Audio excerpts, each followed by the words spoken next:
Bonsoir à tous et soyez les bienvenus dans cette nouvelle édition du journal. Et pour clore cette semaine, la rédaction accueille Karim Iqbal qui est directeur de l'ESIG, donc c'est l'école d'informatique et de gestion des entreprises à Majinga. Bonsoir. Bonsoir. Alors vous êtes ici ce soir pour nous parler de cette coopération qui se met tout doucement en place entre Mayotte et Madagascar, notamment en matière d'informatique, de formation et de gestion des entreprises, on l'a dit. Vous nous en direz davantage tout à l'heure. Vous restez avec nous, Iqbal, Karim. Avec nous également sur le plateau, Pierre Bellucci. Bonsoir Pierre. Bonsoir Amina et bonsoir à tous. Alors vous allez nous parler de cette mésaventure qui est arrivée à ces élèves de l'école élémentaire de Combani. Vous nous en direz davantage tout à l'heure Pierre, on vous laisse en discuter tout à l'heure avec nous. Mais d'abord, voici les titres de ce vendredi 16 septembre. Après le décès du jeune motard survenu mercredi, les problèmes routiers sont revenus sur le devant de la scène. Non-respect des règles, état des routes et des infrastructures, embouteillage, la population attend des mesures concrètes et le fait désormais savoir. Les élections présidentielles approchent à grands pas et les soutiens aux différents candidats se font de plus en plus entendre. Les membres du comité de soutien à Nicolas Sarkozy se sont ainsi réunis cet après-midi à la mairie de Mamoudzou.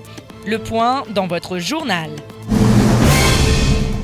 La 33e édition des Journées européennes du patrimoine a débuté aujourd'hui. L'occasion pour tous les habitants de Mayotte d'appréhender des lieux et monuments emblématiques, normalement fermés au public. La journée était consacrée aux scolaires. Nous les avons suivis dans leur découverte de la mosquée de Tsingoni. Reportage à la fin de cette édition. Député ce journal, on l'a dit tout à l'heure, Pierre Bellucci, on reva direction de cette école élémentaire de Combani qui a subi aujourd'hui une espèce de mésaventure. Rat a été retrouvé dans les collations. Oui, drôle de mésaventure, effectivement dans cette école élémentaire, un sac où les collations arrivaient contenait un rat, donc ça a été un petit peu la panique, même beaucoup la panique. Beaucoup de colère aussi. Un enfant surtout a été malade dans la foulée. Alors c'est un peu difficile, on avait sur place pas mal de personnes qui nous ont un peu expliqué ce qui se passait, notamment des associations, on pense au village d'Eva, voilà, qui était sur place. Un enfant a été très très malade, donc tout de suite Panima est venu sur place, hein. On sait que la société Panima, c'est la société qui fournit les collations scolaires aux différents établissements de l'île. On rappelle qu'il n'y a pas de cantine scolaire et c'est un problème, donc on fonctionne encore sur ces collations. On sait que les collations cristallisent la colère très souvent et parfois ça dégénère dans les écoles en raison justement de ces collations qui parfois sont jugées inadéquates à un bon repas pour des enfants, ce qui est très important. Aujourd'hui, oui, notamment les risques sanitaires. Donc on sait que cette société a fait de gros efforts et c'est une société qui est très fiable. Là, il y a eu un problème aujourd'hui. Alors, beaucoup de colère, effectivement. L'enfant a dû être transporté au CHM par rapport à ce qui s'est passé. Alors maintenant, quel est le lien entre ce qu'il a mangé, entre ce qu'il y avait, entre ce rat qui a été retrouvé? On ne sait pas. En tout cas, tout ce qu'on sait, c'est que ça fait beaucoup de bruit et que c'est encore une énième histoire. Et en cette rentrée scolaire qui, on le sait, est agitée, voilà, c'est toujours compliqué. Et c'est toujours compliqué, surtout pour les parents d'élèves qui, après, ont du mal à faire confiance à la nourriture qu'ingèrent leurs enfants. Alors on suivra cette affaire, voir justement ce qu'il arrive à cet enfant, si la situation est grave, son cas s'améliore ou pas. Merci beaucoup Pierre. Et depuis le nouvel accident mortel survenu sur la rocade de Mtsapéré mercredi, le ras-le-bol de la population éclate au grand jour. Entre manque d'infrastructures, conduite irresponsable et manque d'entretien, la circulation est devenue aussi pénible que dangereuse. En effet, les mois passent et malgré les cris d'alerte, les choses n'évoluent pas. Nous avons donc une nouvelle fois donné la parole à la population qui plus que jamais souhaiterait être enfin entendue. Un sujet signé Assoumani Darwesh et Pierre Bellucci. Les routes du département sont aujourd'hui au cœur de l'actualité. En effet, au fil des mois, les problèmes s'accumulent et les accidents se multiplient. Embouteillage, manque de signalisation, nid de poules. Il faut dire qu'il n'est pas simple de circuler à Mayotte. Zingama nyengi maore. Na wasisujua maore yo Faransa. Lazima murangalie mavari yake hauna nafasi ya tous les goudrons. Sona mba mavari ya tukayasfete. Amwesa nsandrongo madhomana mursedie ya mavari waswatiti beriston biara mwenda mavari nvavo. simia tsene watu wavingiwa magari nemeto wa respecter code de la route wala harwa lin continue respecter ambende lin continue harwa uzia au respecter mbavanwa uzia utvanwa uzia simia madhamana murbule mavari ha nafasi.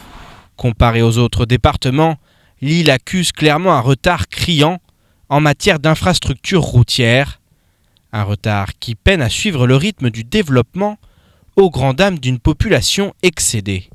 Là où cher slab ambara Faransa na stongo risao. Kasimor de hanya au Faransao, simia madhamana vobe mazar lemewa. Tout le temps kila wakati maore mavare ki hauna nafasi nord de Faransa la Réunion comme ça mana wasi wantu wa Faransa. Relawa harmo komora Faransa lazima ntongo zatu ske propre. Ske ntongo za malambe nord de Komoro waskaritsa ha mabareka yamenyi hamenyi kalten. Na warengeledze par mavare normal par rahimo ra hauna nafasi. La mwangalia Faransa la Réunion tongozo zabon ilo naona département yao ile mbadilio istawi ne tongozo zile mbadi watini wabo maore hunta upara bani rivola département ne karsi ki rafanyula karsi para izakizatu ze département. À Mayotte, certaines routes font peine à voir, notamment après la saison des pluies. Et s'il semble difficile de résoudre les problèmes liés au climat, des mesures pourraient cependant être prises pour améliorer les structures.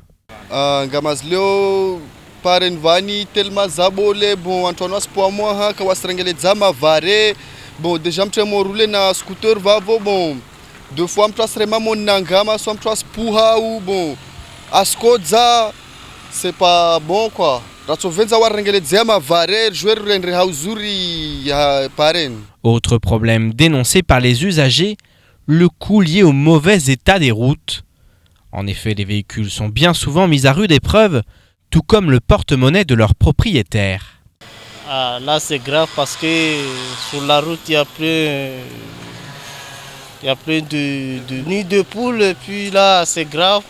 Et si tu amènes la voiture là à la fin du mois, là, il faudra que tu ailles au garage. Et là, le salaire ne suffit pas. Après le décès survenu mercredi, le ras-le-bol semble avoir atteint son paroxysme du côté de la population. Car si cela fait des années que la situation se dégrade, les cris d'alerte ne semblent toujours pas faire évoluer les choses. Les images, Pierre, qu'on vient de voir dans ce reportage sont étonnantes. On a vu cette rue en pleine zone industrielle, complètement abîmée. Alors quand on vient à Mayotte, elles sont plus étonnantes malheureusement, mais effectivement, vu de l'extérieur, ça doit être étonnant de voir ça. Et puis effectivement, c'est surtout sur un parcours qui est où beaucoup de personnes passent, puisque c'est une zone industrielle. On est au carrefour à HD, donc il y a beaucoup de personnes et beaucoup de voies de véhicules. Et c'est vrai que c'est très dangereux, notamment les deux roues, parce que si on a le malheur de s'insérer dans l'un de ces trous, c'est l'accident et ça peut être très dangereux. Bon, c'est pas le seul endroit, hein, c'est un peu partout sur l'île qu'il y a ces problèmes sur les routes. On sait, il y a la saison des pluies qui fait des dégâts. Maintenant, on a l'impression que là, cette année, il y a eu la saison des pluies qui a fait les dégâts, mais que derrière, on l'a pas réparé du tout et qu'il y a une nouvelle saison des pluies qui arrive. Donc, ça va vraiment être très, très compliqué à ce niveau-là. En tout cas, ce qui est sûr, c'est que c'est vrai que cette semaine, avec le drame qui s'est produit et cet accident mortel à nouveau sur la rocade de Mtsapéré, on parle énormément des routes, mais c'est pas nouveau. On en parle déjà depuis pas mal de temps. On explique que la situation devient ingérable sur les routes, au niveau des embouteillages, au niveau des accidents qui se produisent, au niveau du non-respect des règles élémentaires sur la route et du code de la route. Maintenant, on a l'impression que rien ne bouge. Justement, beaucoup de choses se disent. On a vu l'association des usagers de la route, on a vu c'est la population, et on a l'impression que personne ne réagit. À qui la faute? Qui doit Écoutez, oui, c'est vrai, Amina, c'est vraiment le sentiment qu'on a aujourd'hui et depuis des semaines. C'est pas sur le seul sujet d'ailleurs. Mayotte avance, effectivement, Mayotte avance, mais il y a énormément de problèmes qui sont des problèmes de fond et on a l'impression qu'il n'y a pas de solution. Et en plus, non seulement il n'y a aucune solution qui sont entreprises, mais qui voient le jour et de nouvelles solutions, de choses qui vont évoluer, qui vont aller dans le bon sens. Donc c'est vraiment problématique sur des sujets aussi importants que ça, puisque la mobilité, c'est quand même très important sur un territoire. Et aujourd'hui, la mobilité est vraiment très difficile à Mayotte. Donc voilà, il va falloir trouver des solutions alternatives, il va falloir entreprendre de grands chantiers. On le dit, de grands chantiers. On parle d'un pont entre Petite et Grande Terre. On parle de nouvelles routes. Effectivement, une route de contournement. En tout cas, il va falloir vraiment se pencher sur cette question parce qu'on ne va pas pouvoir éternellement, on le sait, on n'arrête pas de le répéter, de nouveaux véhicules s'insèrent chaque jour, 5 environ chaque jour sur le trafic, au sein du trafic. C'est pas possible, on ne peut pas continuer éternellement et on ne cesse de faire des reportages, d'en parler, mais ça n'évolue pas. Espérons que ça va changer bientôt.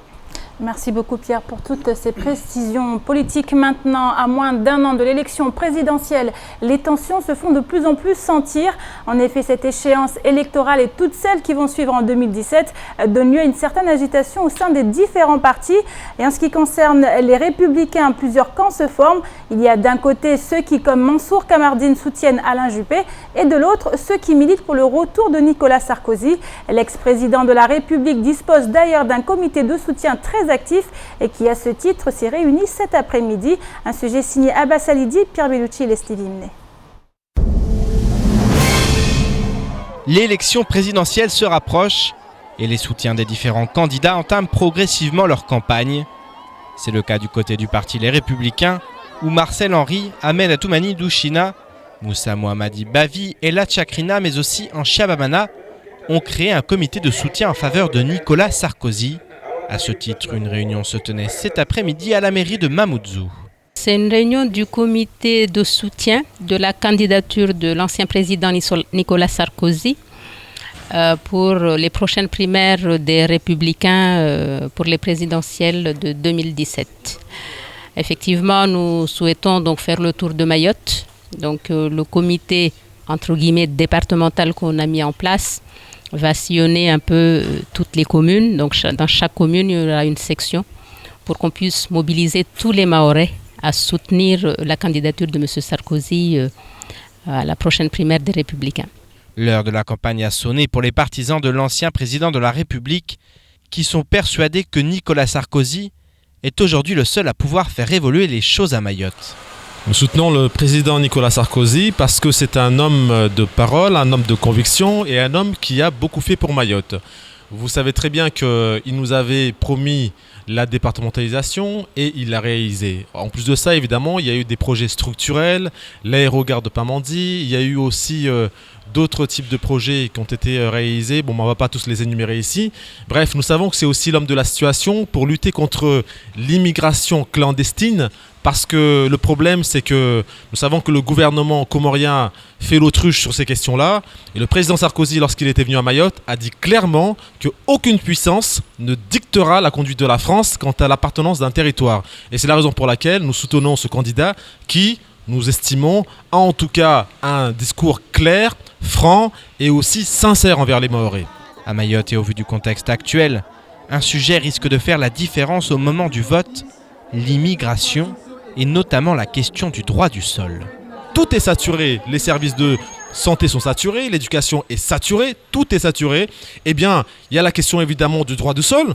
Nous accueillons tout le monde, il n'y a aucun problème. Nous souhaitons évidemment que Mayotte soit une terre d'accueil, mais pour le droit du sol, le président Sarkozy a clairement dit que ça serait une présomption pour devenir français. Donc ça veut dire qu'un enfant qui naîtrait ici, pour qu'il devienne français, il faudrait que ses parents soient arrivés à Mayotte de manière régulière. Donc c'est avec cette franchise, ce discours franc, clair, où justement il n'y a pas d'ambiguïté, où nous savons parfaitement bien qu'avec un candidat pareil, nous savons où aller et justement nous savons que l'avenir de Mayotte sera en tout cas bien tracé avec lui au pouvoir. Si les partisans de Nicolas Sarkozy militent déjà activement pour son retour, certains élus comme Anchia Bamana savent que Mayotte ne peut avancer sans un travail commun des élus allant au-delà des divergences politiques. L'avenir de cette île ne dépend pas seulement des gouvernements qui seront mis en place à Paris. L'avenir de cette île dépend aussi de la volonté des élus à travailler ensemble pour qu'on puisse apporter notre contribution au développement de cette île. Tant que les élus de Mayotte seront dispersés, tant que les élus de Mayotte mettront en avant leurs étiquettes politiques en oubliant de mettre en œuvre un projet commun qui concerne le développement de la population, le développement du territoire, nous aurons du mal à faire avancer cette île. Donc moi j'en appelle à l'intelligence de tous les élus de cette île pour qu'on puisse enfin travailler ensemble pour constituer une force de proposition face au gouvernement qui sera à Paris. Une force de proposition au niveau local, c'est ce que réclame Anchia Bamana, qui semble avoir conscience que quel que soit le futur président de la République, c'est aussi et surtout au niveau local que l'avenir de l'île se joue. Et je me tourne maintenant vers notre invité. Il s'agit de Karim Iqbal, qui est directeur de l'ESIGE, l'école d'informatique et de gestion des entreprises à Majinga. Alors, vous êtes là dans le cadre d'une action qui rentre dans la coopération régionale. Vous collaborez, donc votre école, avec des structures ici mahoraises. Comment ça fonctionne ? Alors, effectivement, donc, l'ESIGE travaille en partenariat avec Mayotte, donc dans le cadre de la coopération régionale. Et cela date quand même depuis 2008. Et jusque-là, nous avons eu des actions de formation où des jeunes de Mayotte, dans le cadre du BTS ou d'autres établissements de formation, qui viennent faire leur stage pratique à Majinga, ce qui leur permet de découvrir donc d'autres horizons, parce que l'avenir des jeunes, c'est pas seulement Mayotte, c'est l'océan Indien, c'est au niveau de la région. Et cet échange est enrichissant pour les deux parties, pour le jeune Maoré de voir comment on vit de l'autre côté, qu'ici, ils ont la chance de tout avoir, alors que de l'autre côté de l'océan, en fait, tout est à faire, les jeunes doivent se débrouiller, doivent tout faire pour financer leurs études. Et c'est là où c'est très important. Au niveau des jeunes malgaches également, ils voient comment sont les jeunes maoris et comment ils se comportent, et ça fait un échange très enrichissant.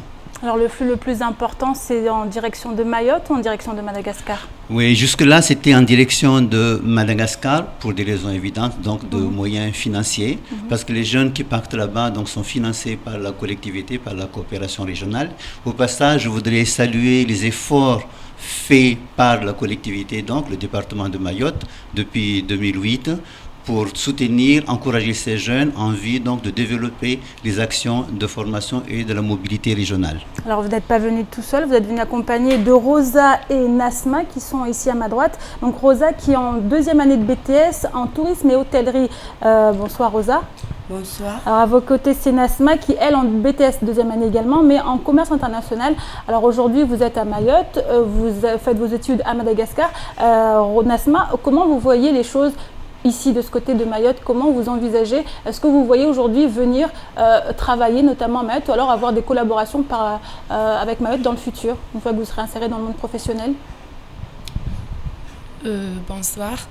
Dans mon cas, je préfère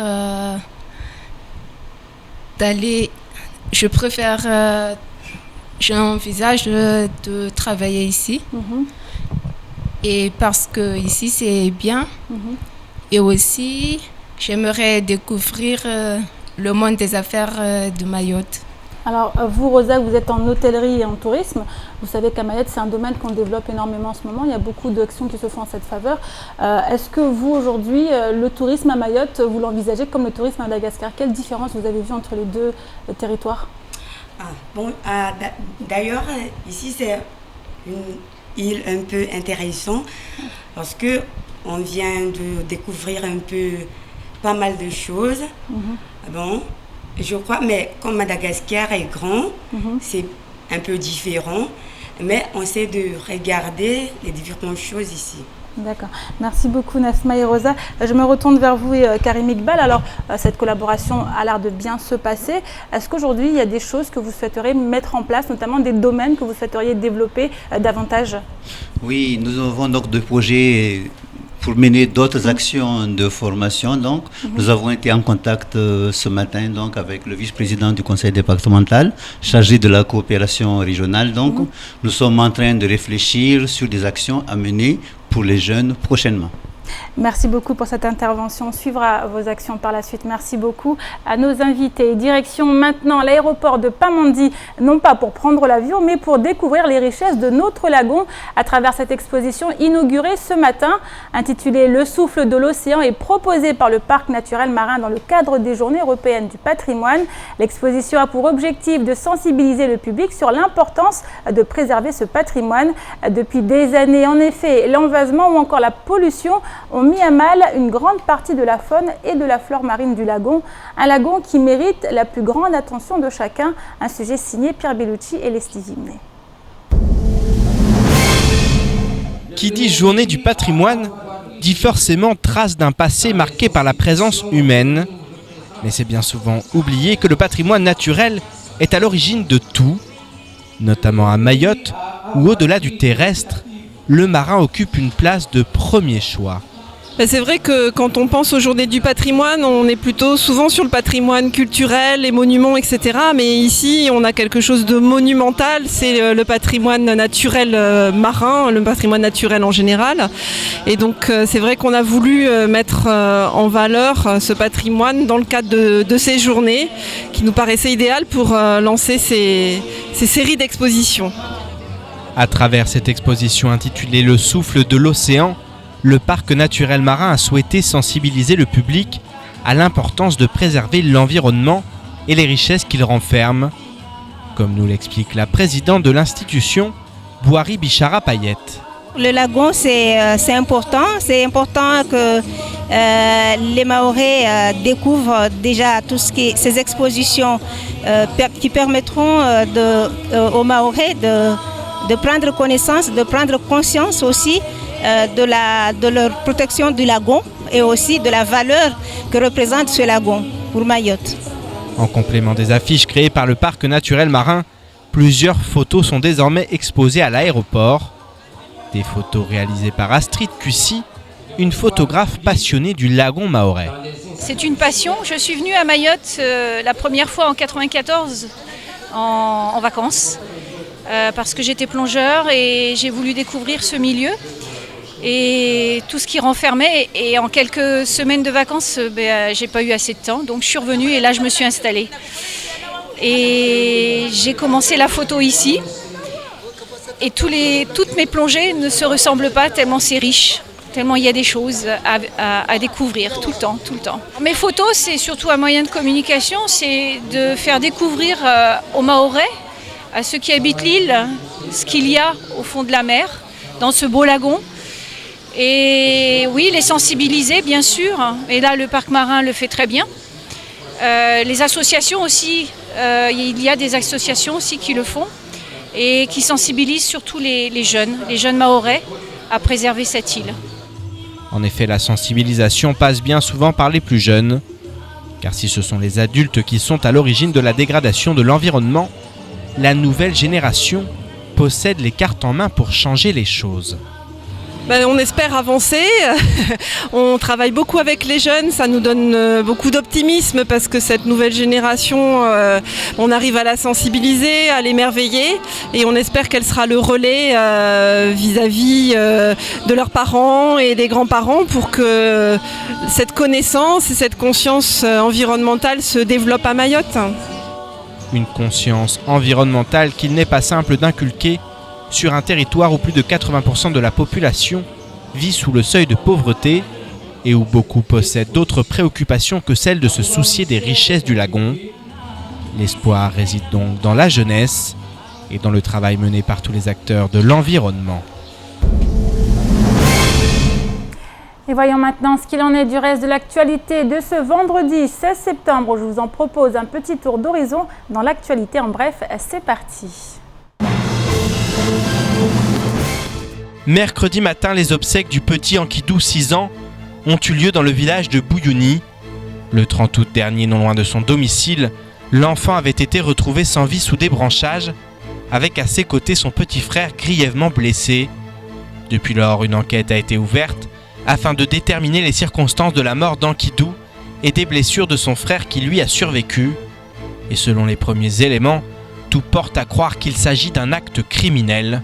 En effet, suite à l'autopsie, le médecin légiste a indiqué dans son rapport que la mort était survenue non pas accidentellement, mais qu'elle était consécutive à des coups portés volontairement et avec force. Difficile pour le moment d'en savoir plus, et le juge d'instruction saisi par le procureur va désormais avoir la lourde tâche de faire la lumière sur cette terrible histoire. Et alors que les décasages pourraient reprendre très prochainement, une réunion s'est tenue mercredi matin entre la gérante du gîte Le Bengali et la préfecture. Depuis le 22 juin dernier, plus d'une centaine de décasés vivent jour et nuit au sein de l'établissement. Et du côté de la gérante, il est devenu impossible de nourrir plus de 31 familles, soit plus de 110 personnes, matin, midi et soir, avec seulement 8 € par jour. Mercredi, il était donc question d'envisager la suite et d'appréhender la situation des enfants qui ne sont pas scolarisés. À ce titre, un travail doit être mené avec des directeurs d'école afin que chaque enfant jouisse d'une scolarisation comme le veut la République. Quant à la situation des familles, elle devrait évoluer prochainement. En effet, dans la mesure où aucun nouvel accord n'est d'actualité entre la préfecture et le Bengali, les décasés devraient quitter le site d'ici le 30 septembre. Une nouvelle rencontre en préfecture est cela dit prévue mardi prochain afin d'éclaircir une situation qui se complique encore et toujours. Et si beaucoup s'insurgent contre les occupations illégales de terrain, que dire des raccordements sauvages EDM ou encore SMAE ? Ce matin, une opération a ainsi été menée par l'électricité de Mayotte, accompagnée des forces de l'ordre, dans le quartier de la Convalescence à Mamoudzou. En effet, la résidence Hippocampe était devenue un point de raccord permettant à de nombreuses habitations de bénéficier gratuitement du courant. Les branchements illégaux ont donc été démantelés par les techniciens sous l'œil des forces de l'ordre, venus pour assurer la sécurité des agents. Et on termine cette édition avec la 33e édition des Journées européennes du patrimoine qui ont débuté aujourd'hui pour prendre fin ce dimanche. Le thème de cette année est patrimoine et citoyenneté, l'occasion pour les habitants de l'île d'appréhender et de se réapproprier des lieux et monuments emblématiques. Et pour permettre aux jeunes générations de prendre pleinement le relais, cette première journée du patrimoine a été consacrée aux scolaires. Et ce matin, plusieurs classes élémentaires de Tingoni sont allées visiter la mosquée de leur commune. La mosquée la plus ancienne en activité en France puisqu'elle date de 1538. Davantage de précisions dans ce reportage signé Adèle Laurent. On a vu une mine Bahar. Ce matin, ce sont des élèves intéressés mais timides qui ont visité la mosquée de Tingoni à l'occasion de l'ouverture des Journées européennes du patrimoine. En effet, cette première journée consacrée aux scolaires a permis à ces élèves de connaître et de comprendre une partie du patrimoine de leur île. Vu qu'ici, ce sont les enfants de la commune, donc il est important qu'ils arrivent au moins à reconnaître un peu l'histoire qui se passe dans leur commune. C'est aussi important parce que c'est un monument historique, c'est-à-dire que c'est quelque chose qui doit rester, que nous, puisque nous on devrait connaître, pourquoi pas aussi nos enfants et nos arrière-enfants qui pouvaient connaître ça. Les élèves ont donc pu être sensibilisés à l'importance du patrimoine à travers l'histoire de cette mosquée, inscrite depuis 2012 comme monument historique. Et pas d'inquiétude, les lieux et monuments emblématiques de Mayotte ouvriront leurs portes au grand public dès demain, car le patrimoine ne concerne pas que les scolaires, comme nous l'explique cette professeure des écoles et archéologue de formation. C'est vrai qu'on parle des enfants, mais aussi beaucoup d'adultes ne connaissent pas nécessairement leur patrimoine historique et ça permet de leur permettre de découvrir leurs racines. Et pour ceux qui viennent d'ailleurs de Mayotte, de pouvoir connaître un petit peu l'histoire de Mayotte au travers de ces journées. Et ces journées mettant le patrimoine à l'honneur sont organisées à Tingoni par la commune, avec le soutien de la direction des affaires culturelles de Mayotte. C'est important pour la mairie de préserver son patrimoine, à la fois culturel et naturel, parce que c'est notre richesse. C'est quelque chose qui nous tient à cœur, qui tient à cœur de la population. Et nous, mairie, c'est notre rôle de protéger ce patrimoine. Et c'est notre rôle aussi de le valoriser pour que le faire découvrir au plus grand nombre. La mosquée, elle est vieille de plus de 600 ans. L'objectif pour la mairie, c'est qu'elle puisse continuer à survivre et que les gens puissent la découvrir et venir la visiter. Pour le directeur des affaires culturelles de la mairie de Tingoni, ces journées du patrimoine sont avant tout une manière de sensibiliser la population à l'importance de protéger ces témoins de l'histoire. C'est important quand même que les générations, quelles que soient, sachent qu'il y a un patrimoine historique, il y a un témoin de l'histoire et c'est mieux de mieux la connaître pour mieux la protéger. Les journées du patrimoine permettent d'avoir plus d'explications, de mieux appréhender l'importance des sites, des différents sites, que ce soit cette mosquée ou bien ailleurs, partout à Mayotte, parce que c'est un moment privilégié, il y a des guides, il y a des professionnels. Et si vous allez visiter la mosquée de Tingoni ce week-end, vous aurez l'occasion d'échanger avec les archéologues en charge de l'opération de diagnostic archéologique de ce monument religieux. Et les journées du patrimoine, c'est un moment fort, c'est un moment un peu anniversaire. Le patrimoine, il est au quotidien. On vit au milieu d'un patrimoine historique. Cette journée-là, elle est un petit peu pour ouvrir des bâtiments qui sont en général fermés, nous rencontrer peut-être plus facilement parce que autrement on est au travail et on n'a pas forcément le temps. C'est un peu une journée festive en fait autour du patrimoine. Un week-end pour faire connaître et comprendre l'histoire de Mayotte. La mosquée de Tingoni étant un des plus anciens témoins de cette histoire, le préfet s'y tiendra demain à 10h aux côtés du maire de Tingoni pour l'ouverture officielle des Journées du patrimoine de Mayotte. En ce qui concerne le reste du week-end, des visites guidées seront proposées de 9h à 16h par des historiens et archéologues, car il est important de comprendre son histoire lorsque l'on souhaite la préserver. C'est la fin de cette édition. Merci à vous de l'avoir suivi. Une édition rediffusée sur OM5, également disponible en replay sur notre site l'infoquesi.fr, sur YouTube et sur notre page Facebook. Je vous donne rendez-vous dès lundi pour une nouvelle édition, toujours sur KTV. Bonne soirée à vous et bon week-end.